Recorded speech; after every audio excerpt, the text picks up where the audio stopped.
নমস্কার বন্ধুরা, ভক্তিমূলক কথা চ্যানেলে জানাই আপনাদের স্বাগত। ভারতীয় দর্শনশাস্ত্র এবং বিভিন্ন দেবদেবীর পূজা অর্চনার পদ্ধতি এই চ্যানেলের মূল আলোচনার বিষয়বস্তু। বন্ধুরা, আশা করি ঈশ্বরের আশীর্বাদে আপনারা সবাই ভালো আছেন এবং সুস্থ আছেন। আজকে একটি অত্যন্ত গুরুত্বপূর্ণ বিষয় নিয়ে এই ভিডিওটিতে আলোচনা করব। বন্ধুরা, 14ই ফেব্রুয়ারি আগামী বুধবার সরস্বতী পুজো। এই পুজোর দিন অবশ্যই করুন এই 5টি কাজ।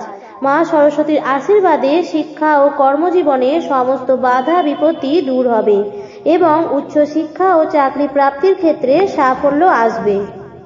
আমরা সকলেই জানি যে ব্যক্তি সফল তার কাছে অর্থ এবং সৌভাগ্য দুটোই আছে। সাধারণত মাঘ মাসে শুক্লপক্ষের পঞ্চমী তিথিতে সরস্বতী পুজো করা হয়। এই দিনটিকে শ্রী পঞ্চমী বা বসন্ত পঞ্চমীও বলা হয়ে থাকে।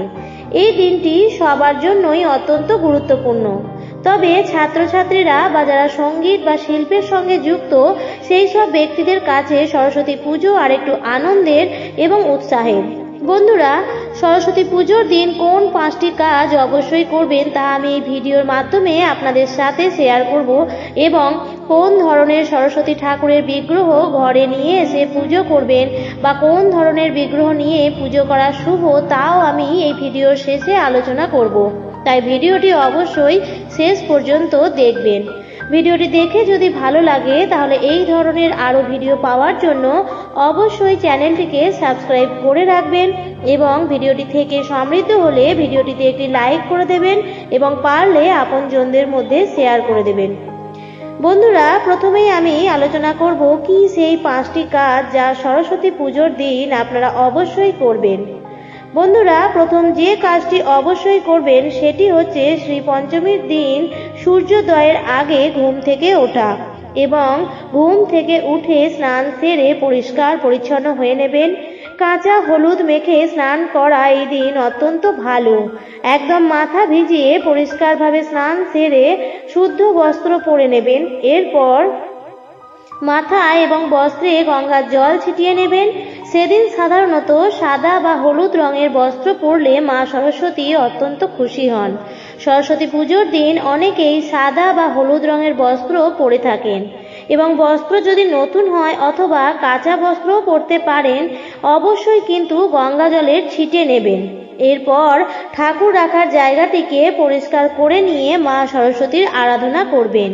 কিন্তু বাগদেবীর আরাধনা করতে এই দিন একদমই ভুলবেন না। দ্বিতীয় যে কাজটি অবশ্যই করবেন তা হলো পরিষ্কার পরিচ্ছন্নতা। বাড়িতে সরস্বতী পুজো, তাই বাড়ি ঘরদোর যেন নোংরা না থাকে। মা সরস্বতীর যে বেদিটি থাকবে, যার উপর মা সরস্বতীকে বসানো হবে, তার উপর আসন পাততে ভুলবেন না।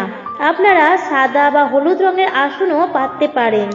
মা সরস্বতীর সামনে মঙ্গল ঘট স্থাপন করে তারপর পুজো করবেন। সেই দিন মাকে আপনার সাধ্যমতো নৈবেদ্য তো নিবেদন করবেনই এবং তার সাথে সাথে মায়ের প্রিয় কিছু জিনিস আছে যেগুলি অবশ্যই মাকে নিবেদন করবেন। তাহলে দ্বিতীয় যে কাজটি অবশ্যই করবেন তা হলো পরিষ্কার পরিচ্ছন্নতা। মা সরস্বতীর বেদির সামনে ভালো করে পরিষ্কার পরিচ্ছন্ন করে বড় করে আলপনা এঁকে দেবেন। তৃতীয় যে বিষয়টি বলবো তা হলো মা সরস্বতীর সামনে আর কিছু দিন বা না দিন অবশ্যই এই মাটির দোয়াত এবং খাগের কলম এই জিনিসটি দেবেন। বন্ধুরা, এই প্রথা যুগ যুগ ধরেই চলে আসছে যে একটা বাড়িতে যতজন শিক্ষার্থী থাকে ততগুলোই খাগের কলম ও দোয়াত রাখা হয় মা সরস্বতীর সামনে। আমরা প্রত্যেকেই জানি যে সমস্ত দেবদেবী তাদের প্রিয় কিছু ফল থাকে, প্রিয় কিছু ফুলও থাকে, আবার কিছু প্রিয় মিষ্টিও থাকে। কথাতেই আছে যে দেবতা যে ফুলে সন্তুষ্ট। ঠিক সেরকম ভাবেই আপনি মাকে সন্তুষ্ট করতে চাইলে মা সরস্বতীর কাছে মায়ের পছন্দের হলুদ রঙের গাঁদা ফুল দিয়ে মায়ের বেদিটি সাজাতে পারেন। মাকে হলুদ রঙের গাঁদা ফুলের মালাও পরাতে পারেন। বন্ধুরা, পলাশ ফুল মা সরস্বতীর অত্যন্ত প্রিয়। সাদা পদ্ম মা সরস্বতীর অত্যন্ত প্রিয়।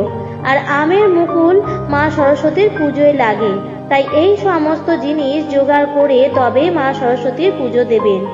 এছাড়াও বন্ধুরা, ভক্তির উপর কিছুই হয় না। মানুষের মনে ভক্তি থাকলে উপকরণ সামগ্রী তো নিমিত্ত মাত্র।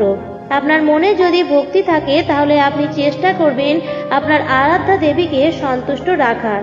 এটাও কিন্তু ভক্তিরই প্রকাশ। তাই এই জিনিসগুলি জোগাড় করার চেষ্টা অবশ্যই করবেন।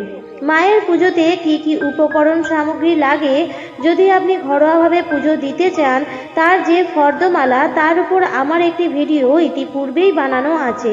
তাতে আমি বলে দিয়েছি পুজোর শুভ সময়ও, অর্থাৎ যে সময় পুজো করলে আপনার পুজো অত্যন্ত ফলপ্রদায়ী হবে। অবশ্যই পারলে সেই ভিডিওটিও দেখে নেবেন। বন্ধুরা, মা সরস্বতীর পুজোতে উপবাস কিন্তু অবশ্যই করতে হবে। সরস্বতী পুজো সাধারণত সকালের দিকেই হয়ে থাকে, তাই জোগাড় করতে যেটুকু সময় লাগে। আর পুজো হয়ে যাওয়ার পর মায়ের প্রসাদ তো অবশ্যই আমরা পেয়েই যাই, তাই চেষ্টা করবেন ওইটুকু সময়ই পুষ্পাঞ্জলি দেওয়ার আগে পর্যন্ত উপবাস থাকার। এরপর যে বিষয়টি বলবো বন্ধুরা, সরস্বতী পুজোর দিন শুধুমাত্র যে তার বিগ্রহই পুজো হয় তা নয়, তার সাথে সাথে আমাদের খাতা, বই, পুস্তক, পেন্সিল এবং বাদ্যযন্ত্র এই সমস্ত কিছুরই পুজো হয়। তাই আপনারা খাতা, বই সমস্ত কিছুই মা সরস্বতীর চরণে নিবেদন করবেন এবং মা সরস্বতী পুজোর পর মায়ের চরণ থেকে দুটি ফুল ও একটি বেলপাতা নিয়ে মাথায় ঠেকিয়ে তারপর বইয়ের মধ্যে অবশ্যই রেখে দেবেন। সেদিন মাকে একটি ময়ূরের পালক অবশ্যই নিবেদন করবেন। ময়ূরের পালক মা সরস্বতীর অত্যন্ত প্রিয়। তারপর সেই ময়ূরের পালকটিও আপনার নিজের মাথায় ঠেকিয়ে তারপর যে বিষয়টিতে আপনি বেশি দুর্বল সেই বইটিতে রেখে দেবেন। এতে আপনি খুব ভালো ফল পাবেন। বলা হয় মা সরস্বতীর বাস হচ্ছে আমাদের জিভে, তাই এই দিন আপনার কথাবার্তা অত্যন্ত ভালো রাখবেন। এই দিন আপনার কথায় বা আপনার ব্যবহারে যেন কেউ কষ্ট না পায়। আপনার চরিত্রের প্রকাশ পাওয়া যায় আপনার কথা এবং আপনার ব্যবহারে। তাই এই দিন ভুল করেও কোনো গুরুজন বা কোনো বাচ্চাদের মনে কোনো রকম কষ্ট দেবেন না, এই বিষয়টিও খেয়াল রাখবেন। এবার বলবো বন্ধুরা, মা সরস্বতীর কোন বিগ্রহটি বাড়ির জন্য শুভ। বাজারে বিভিন্ন ধরনের মা সরস্বতীর বিগ্রহ পাওয়া যায়। আমাদের দেখতে যেটি সব থেকে ভালো লাগে সেই সরস্বতীর বিগ্রহই আমরা হয়তো বাড়িতে নিয়ে আসি, কিন্তু আমরা জানি না যে সেই সরস্বতীর বিগ্রহ বাড়িতে রেখে নিত্য পূজা অর্চনা করার জন্য শুভ কি না। কিছু কিছু মূর্তি আছে যেগুলি বাড়িতে নিত্য পুজো করবার জন্য কিছু বিশেষ নিয়মের প্রয়োজন হয়। আবার এমনও হয় যে কিছু কিছু বাড়িতে মায়ের বড় বিগ্রহ নিয়ে আসা হয় এবং পুজোর পরে বিসর্জন দিয়ে দেওয়া হয়। সেক্ষেত্রে ব্যাপারটা কিন্তু আলাদা। যদি আপনি 1 বছর ধরে এই মূর্তিটিকে আসনে রেখে পূজা অর্চনা করেন, তাহলে অবশ্যই সেই মূর্তিটিকে আনার আগে কিছু কিছু জিনিস আপনাকে জেনে নিতে হবে। বাস্তু অনুসারে মা সরস্বতীর মূর্তি মৃদু, সুন্দর এবং আশীর্বাদপূর্ণ ভঙ্গিতেই হওয়া উচিত। ঘরে মা সরস্বতীর পদ্ম ফুলের ওপরে বসানো ভঙ্গিতেই থাকতে হবে। দাঁড়ানো ভঙ্গিতে মা সরস্বতীর মূর্তি পুজো করা শুভ বলে মনে করা হয় না। বন্ধুরা, যখন আমরা ঠাকুরের সিংহাসনে দেবী দেবতাকে রাখবো, অবশ্যই সেটা দেখতে হবে সেই বিগ্রহ যেন বা সেই দেবী দেবতা যেন বসার ভঙ্গিতে থাকে, কখনোই দাঁড়ানোর ভঙ্গিতে যেন না থাকে। মা সরস্বতীর ক্ষেত্রেও দেখবেন যেন পদ্ম ফুলের ওপর বসে আছেন এরকম মূর্তি বাড়িতে নিয়ে আসবেন এবং তারই সরস্বতী পুজোর দিন পুজো করতে চেষ্টা করবেন। বসন্ত পঞ্চমীর দিনে পুজোর স্থানে মা সরস্বতীর দুটি মূর্তি কখনোই স্থাপন করবেন না। আমরা যখন কোনো পুজো করি তখন আমাদের সামনে যে দেবী বা দেবতা রয়েছেন তার একটি বিগ্রহ বা একটি মূর্তি থাকা উচিত। মা সরস্বতীর হাতে অবশ্যই থাকতে হবে কিন্তু বীণা। একটি ধর্মীয় বিশ্বাস আছে যে বীণা বাদক মা সরস্বতীর কৃপায় সমস্ত জীব বাক লাভ করেছিল, অর্থাৎ কথা বলার ক্ষমতা পেয়েছিল। মাতা সরস্বতীর মূর্তি পদ্ম ফুলের ওপর বসে থাকা, হাতে বীণা, মালা এবং একটি বই ধারণ করা অত্যন্ত শুভ বলে মনে করা হয়। তাই এরকম বিগ্রহই বাড়িতে নিয়ে আসবেন। বাস্তুশাস্ত্র অনুসারে উত্তর দিক শুভ বলে মনে করা হয় এবং এখানে দেবী সরস্বতীর মূর্তি স্থাপন করা উচিত, অর্থাৎ এই উত্তর দিকেই, বাড়ির উত্তর দিকেই দেবী সরস্বতীর মূর্তি স্থাপন করা উচিত। মা সরস্বতী শ্বেত শুভ্রা, তার এক হাতে বই, অন্য হাতে বীণা। দেবী সরস্বতীর বাহন শ্বেত শুভ্র রাজহংস। আপনারাও কিন্তু এরকম বিগ্রহই নিয়ে আসবেন যাতে মায়ের গায়ের রং একদমই শ্বেত শুভ্র থাকে।